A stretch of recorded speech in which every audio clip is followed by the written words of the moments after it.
Such a face, such a marvelous voice. You must go on the stage. I envy you. You're happy. Please, be generous. Let me go. What, are you that infatuated with her? Why do you always wear black? I'm in mourning for my life.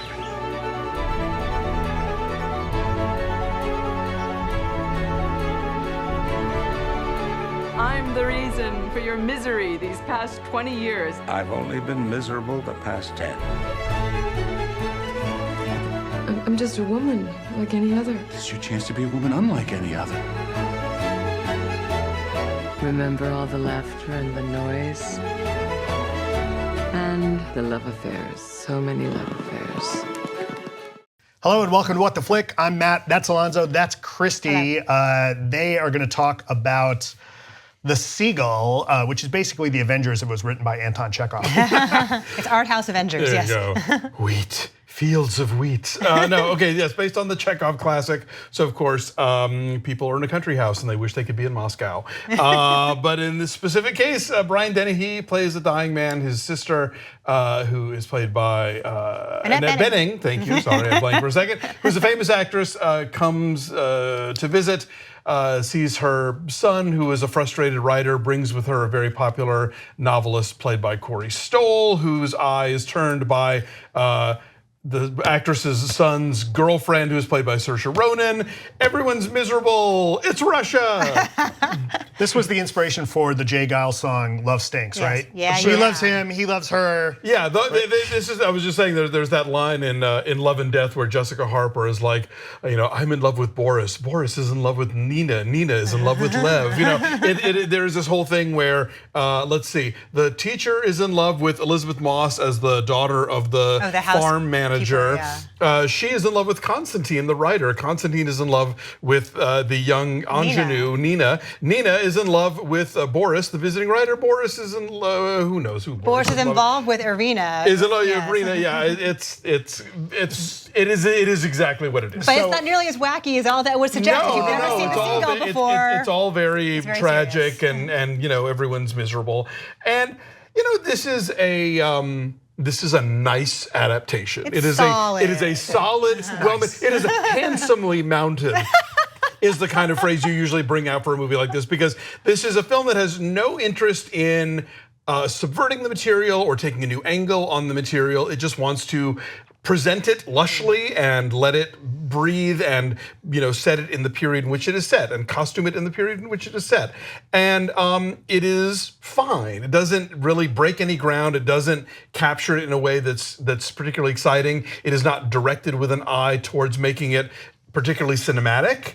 If you look at a movie like Vanya on 42nd Street, which takes a very sort of stripped down approach to another Chekhov play, that feels kind of exciting and different. And it is aggressively stagey. And this movie has a very sort of PBS-ish all-star glint to it, and that's fine. And if you're looking for that kind of movie, that's what you're gonna get. If that's what you want to take your mom to on Mother's Day, yes, that's fine. Yeah, so Michael Mayer directed this, and he won a Tony for directing Spring Awakening. I will say that he does try to break out of the drawing room conversation structure. It does not necessarily feel like a play on film, as a lot of plays on film do. Sure. He does expand to the grounds and the lake, and you get a sense of the space and how they find nooks and crannies within it for their various clandestine conversations. Sure. I do think he does try to break it up, but also structurally.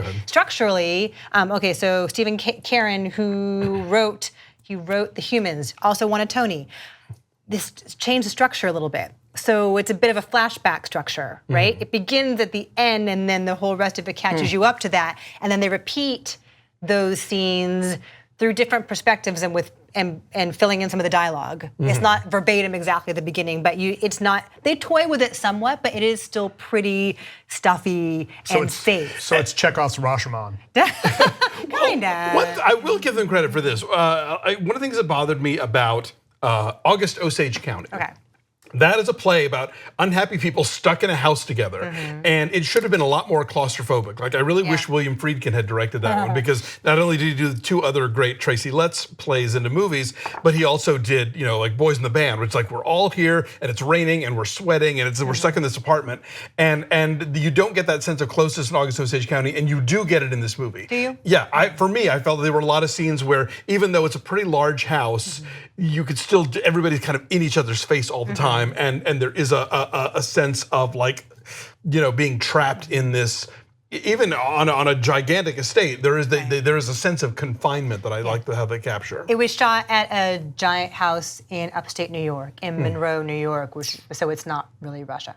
FYI, if this is worth seeing, is for the performances, right? I believe if you did not know this was a Chekhov play, if you didn't know why this play mattered, if you'd never seen or read this play, you could go to this and view it as, nice and safe and handsome, whatever. What elevates it a bit beyond that is the performances, and mostly Annette Bening tearing it up in sort of a mode we've seen her in quite a bit lately, between being Julia and Film Stars Don't Die in Liverpool. She's played the narcissistic, self-destructive, aging tragic diva, and she's great at that, and it's like exciting to watch. And Saoirse Ronan's on the opposite end of that spectrum, but she's figuring out who she is as a young woman with her sexuality, with her power. Corey Stoll's always great. Love Corey Stoll. Always great. I mean, like chameleon-like always, and he's the great. The kid who plays too. Constantine, I thought was kind of a weak link. Billy Howell, and Billy Howell. he and Saoirse Ronan will co-star next week in On Chesil Beach, so you can get another bite of that apple. Okay, well maybe that's better. Maybe he's better in that one. And this, because the thing about Constantine is he is a bit of a whiny butt, and it's a tricky balancing act for an actor to play. And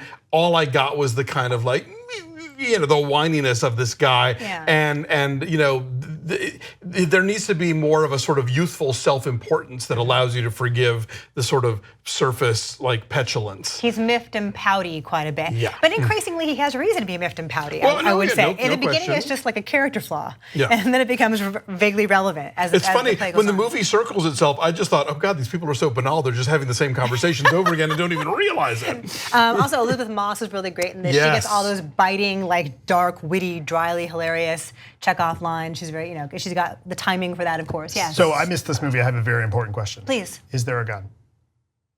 There is. Yes. This is that Chekhov. Well, I think there's a lot of Chekhov's guns, but there's definitely there's a Chekhov's gun here, and there's a seagull.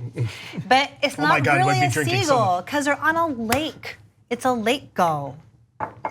It's a different kind of bird. Seagulls go inland. It's not really we a see them in the seagull. valley where there's lakes. I don't know. I don't think this is really like I'm not. We don't know how far expert. from the ocean they are. I'm not a bird expert, but I don't think it's a seagull.